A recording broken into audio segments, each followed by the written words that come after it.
Goodness. Well, You can apologize for a lot of things, but Right. not that. Come on. I'm not a lawyer, but I did just eat a great Waffle House breakfast, and I'm feeling Okay. feeling good about that. So anyway, what my bill will do is split the definitions up of the different types of exploitation and allow a court to properly sentence someone. Where without this bill, people convicted of some pretty bad crimes were getting a much lighter sentence, and it's because of the rule of lenity. And I believe the lawyers in here will understand what that means. The rule of what? Well, you can ask him on the House floor. I see no questions. Thank you, sir. All right, thank you. Oh, goodness. Representative Anderson. Is Mr. Anderson here? All right. He has House Bill 435. Thank you, Mr. Chairman. House Bill 435, that's LC 470789, allows local government agencies to utilize competitively bid and awarded statewide convenience contracts in lieu of local bidding on public works projects that are over $100,000 expense. Okay. See no questions. Thank you, sir. Thank you. All right. Is Representative McDonald here? Good morning. Good morning, sir. Mr. Chairman, how are you? Floor is yours. Thank you, sir. Come today with House Resolution 130. It's a ratification that Department of Community Affairs did in November of a vote to move Forsyth County out of Georgia Mountain Region down to the ARC, Atlanta Regional Commission. The vote was unanimous with DCA, and also our Board of Commissioners voted in Forsyth County 5-0 for this move. Really? Okay. See no questions. Thank you, sir. Thank you, sir. I guess. Okay. We have too much fun up here. Chairman Carson, House Bill 383. Hold on one second. Mr. Wiedauer is here. I feel you'll be next, so go ahead, sir. Thank you very much. Bringing you House Bill 355. Excuse me, I've been running, but Are we out of shape? very. Okay, just wondering. This simply it expands the carbon registry to include Georgia-grown and Georgia-manufactured construction products to put Georgia on the map globally for quality carbon credits. Okay, I think you got a supporter here. Chairman Smith. Thank you, Mr. Chairman, and to the bill's presenter, and to my friends in this room. This is a phenomenal move by our committee and by the Forestry Association. It'll make Georgia the first state in the United States to take advantage of this registry. It will help our Fortune 500 companies down to our small companies. It's already going on throughout the world. We've just not put our toe in the water yet. So this is the beginning. Thank you. Very good. You done good by getting her to talk for you. Thank you, sir. Thank you. All right, now, Chairman Carson. Sorry for the interruption. No worries at all, Mr. Chairman. Thank you for recognizing me. Bring before the committee House Bill 383. This is an update to the Anti-Bds statute. BTS, this is basically a pro-Israel and the state contracting with Israel and Israel-related companies. This is an update to the BDS statute, the boycott, divestment, and sanction statute, saying that we're making it more clear and clarifying in regard to what is the definition of the state of Israel and Israel interests and so forth, and we're limiting the statute to only to corporations and therefore not limiting the free speech of individuals and so forth. This is brought to us by the American Jewish Committee, the other AJC. Okay. All right. Well, I see no questions. Thank you, sir. All right, Chairman Lunston. Okay.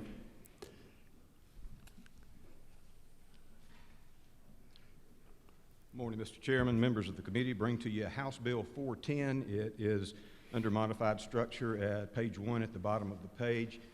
This bill is a department bill. It comes as a request from the GBI.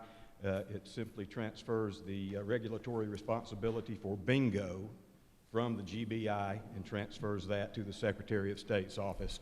The GBI, as you well know, is a law enforcement organization primarily responsible for criminal investigations, whereas the Secretary of State's office is a regulatory body, handles many regulatory issues. This just seems to be a logical move to move it from and frees up the ability of the GBI to fulfill their main purpose. Okay, we got one question. Who's 79? Figures. Go ahead. Thank you, Mr. Chairman. You're so kind. Hey, I don't pick on people I don't like. Just tell me you ain't gonna lock up Grandma at the bingo parlor. Changes nothing about the law. All it does is changes who regulates. Yeah, I was worried about her. And we do have the physical note that we're waiting on, so just make that. I don't believe it's going to change anything except for, each department may adjust their numbers a bit, but the overall impact of the state will not. But we're still waiting on the physical note. Well, you got a couple of questions more now. Chairman Hatchett. Thank you, Mr. Chairman. Representative, can you tell us why this is under the GBI and not under the lottery? I really do not know the answer to that. This dates back decades. The GBI has been doing this for some time. I think Chairman England might be able to shed a little more light on that since he is a licensed bingo operator. Okay. Chairman Setzler. Thank you, Mr. Chairman. Isn't it true to the author, this bill has actually literally got 3 hearings in judiciary through the process and has been carefully vetted.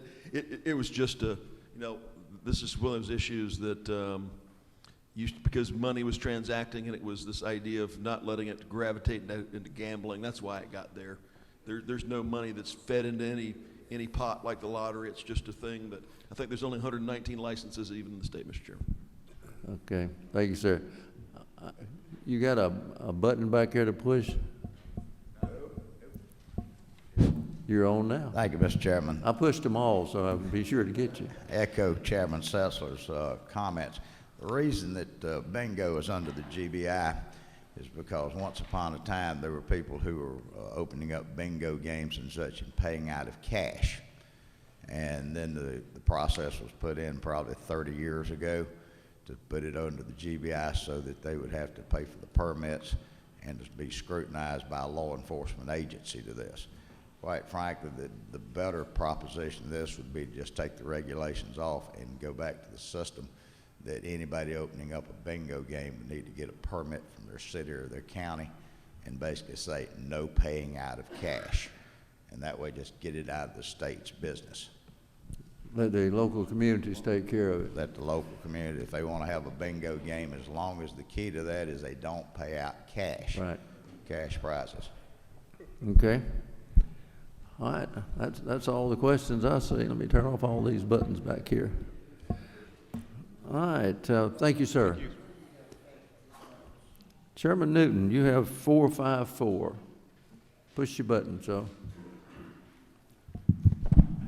Thank you, Mr. Chairman. Yes, House Bill 454 basically says if a consumer or family during open enrollment chooses a health plan based on a published in-network provider list, and then if that insurer were to terminate that provider in the middle of the plan year, 454 would allow that the patient could continue for the remainder of just that plan year at in-network cost sharing, and it also allows that the insurer would just continue paying the earlier in-network rate just for the remainder of that one plan year until open enrollment opened again. Okay. See no questions. Thank you, sir. All right. Chairman Martin. Thank you, Chairman Smith. Fifth down on the back page, House Bill 459 only applies to Charlie Brown Airport. It's operated by Fulton County right now. They've done a lot of investments over there, and this simply says that if a city wants to do that, it'd be city bordering, that would involve the city of South Fulton or Atlanta, they have to get a resolution from the county agreeing to it. It's just to provide a continuity of service for that regional airport so that it can continue to serve Georgians and promote our business community. We didn't have anybody in opposition to either of the cities and counties in support of it, Mr. Chairman. Okay. Well, I see no questions. Thank you, sir. Mr. Fleming, House Bill 531. Thank you, Mr. Chairman, members of the committee. House Bill 531 is a bill that deals with several provisions in our elections code and makes several updates and changes to help restore the confidence and the uniform and efficient workings of our election system, especially for the officials who have to run it. Mr. Chairman, I'll try to hit a few of the highlights. The bill eliminates the subjective signature match provision that received a lot of attention in the last election and replaces it with an objective system of verifying who is sending in and applying for absentee ballots by using your driver's license number, somewhat of a unique PIN that about 97% of Georgians have. It also takes other measures such as beginning to use security paper for all our ballots so that the paper can be identified and we'll know if it's coming from the correct source and this is indeed a proper ballot. It addresses the issue of jungle primaries and tries to rein in all the problems that are caused by some of those. It takes us back to a 4-week runoff period rather than the 9 weeks that we see now by addressing parts of our code that can make that possible. I heard somebody refer to that as give us back our Christmas provision, so we're not having elections over the Christmas break. There are several items in the bill because we're attempting to make sure that the people who actually have to run our elections will have an easier time of doing that. There are several items that help local election officials. Some of those are uniformity in the times of votings as far as when absentee ballots are applied for and when they go out so that all the voting in our state takes place within a reasonable time period, whether it be early or absentee. It puts flexibility for the local officials as far as how many machines they have to get ready when they know they're going to have a small turnout at something other than a general primary. It has, for the first time in Georgia, training required for our poll workers in the state. It also incorporates several other bills that were introduced by other members of the legislature. Just a couple of brief examples. Chairman Lunston had a situation where his probate judge runs elections in one of his counties. The probate judge got the COVID virus. Well, he was out of action and couldn't certify the election. We didn't have anything in our code to deal with that, so they had to do the best they can, but this allows for a Superior Court judge to appoint an appropriate person in basically an emergency to handle that. Representative Houston Gaines had a situation where a dead fellow actually got elected to office over in Athens, and under our law, we have the minority view that the person who didn't get the majority of votes then becomes the elected official. We'll change that to where we'll actually have a special election now to fill that seat. Mr. Chairman, there are several other changes in there. I've just hit some of the highlights. I would be happy to try to answer any questions you or any members of the committee may have. Okay. Well, I see no questions. Very good. Thank you, sir. Oh. Okay. Okay. I hope so. Go ahead, try it. Thank you. Thank you, Mr. Chairman. I guess you mentioned one of the parts in this, it's a pretty thick bill, and talked about the subjective nature of signature matches. And my understanding is that in my county, Cobb County, for example, they looked at 15,000 ballots, the GBI did. Were there any problems with that signature match in Cobb County out of that 15,000? I think you began to talk about the subjective nature of signatures, and I compared that to the objective natures of driver's licenses number. I am not familiar with the details of what happened in your county, but I was wondering, are you asking me that signatures are subjective and well, no, I guess let me clarify driver's that. licenses are not? Thank you. Let me clarify that. I would think if there was a problem when you look at 15,000 signatures in Cobb County and they didn't find any real problems? Are we attempting to address a problem that does not exist? I don't think so. Well, one thing we're trying to do here is build confidence in the electric in our system.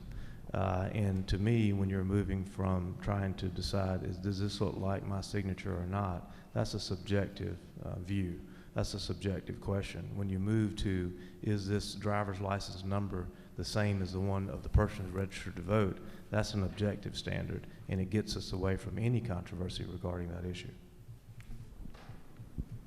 Okay, Chairman Setzler.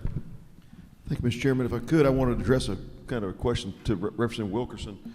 We've got a pretty... Hold up. We're not going to debate each other. Okay, again. I'll ask you then, Mr. Chairman. Simple point. By comparison, it's very easy to call balls and strikes in baseball because the strike zone's defined.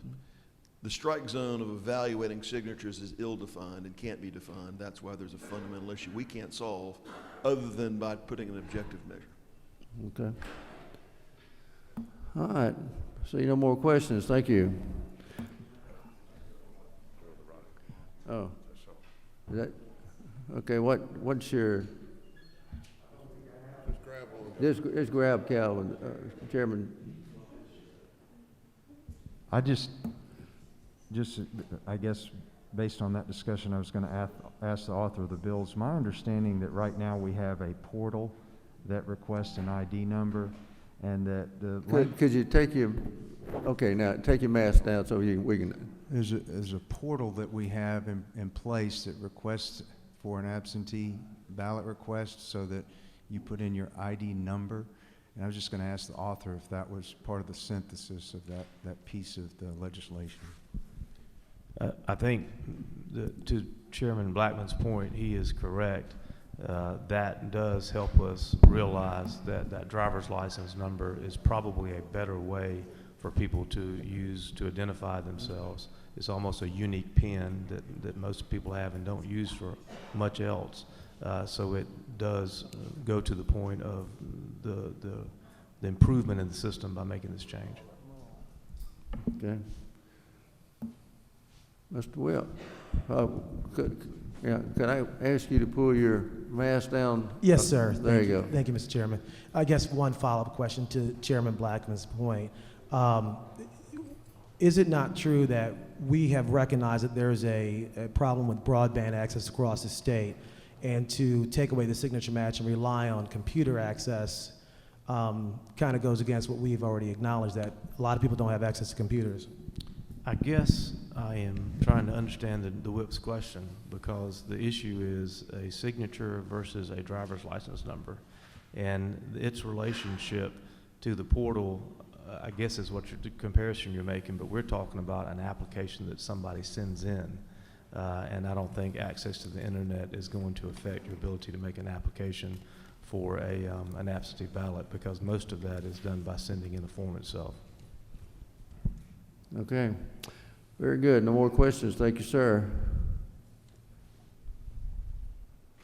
We will now set the calendar for day 25. All right.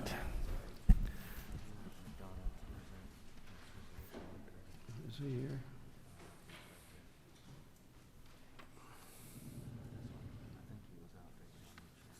Did he come in?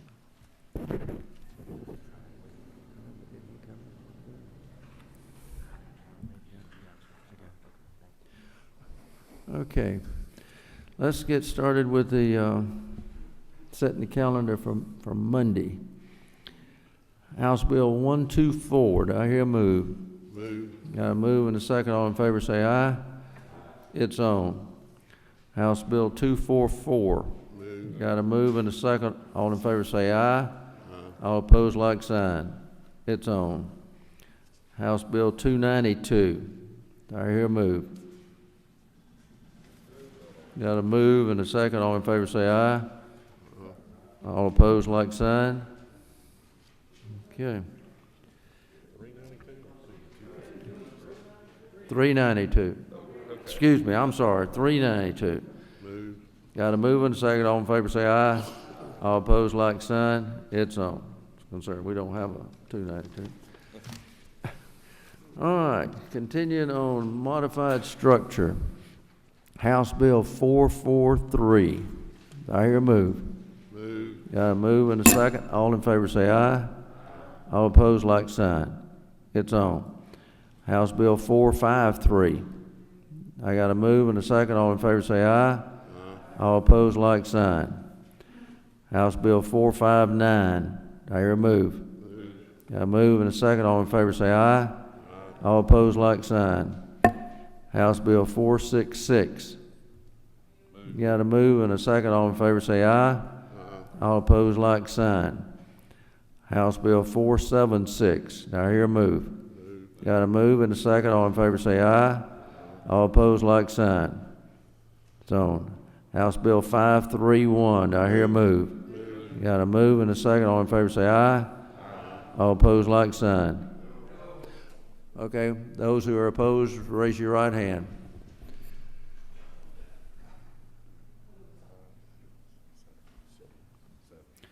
It's on. House Bill 539. Do I hear a move? Move. Got a move and a second. All in favor say aye. All opposed, like sign. It's on. Okay, well, let's read them through one more time so everybody's got them on their list correct. House Bill 124.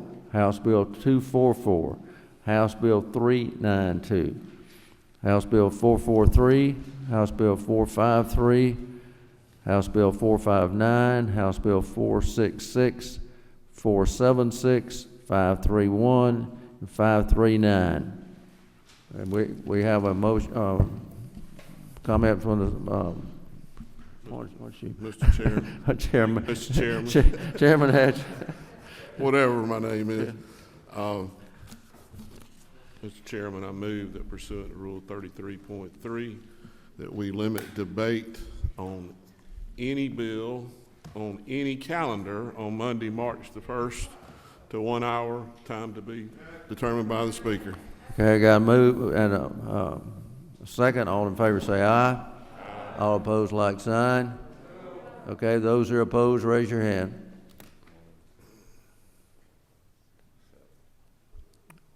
Motion carried. Thank you, sir. We'll see you all Monday morning at 9 o'clock.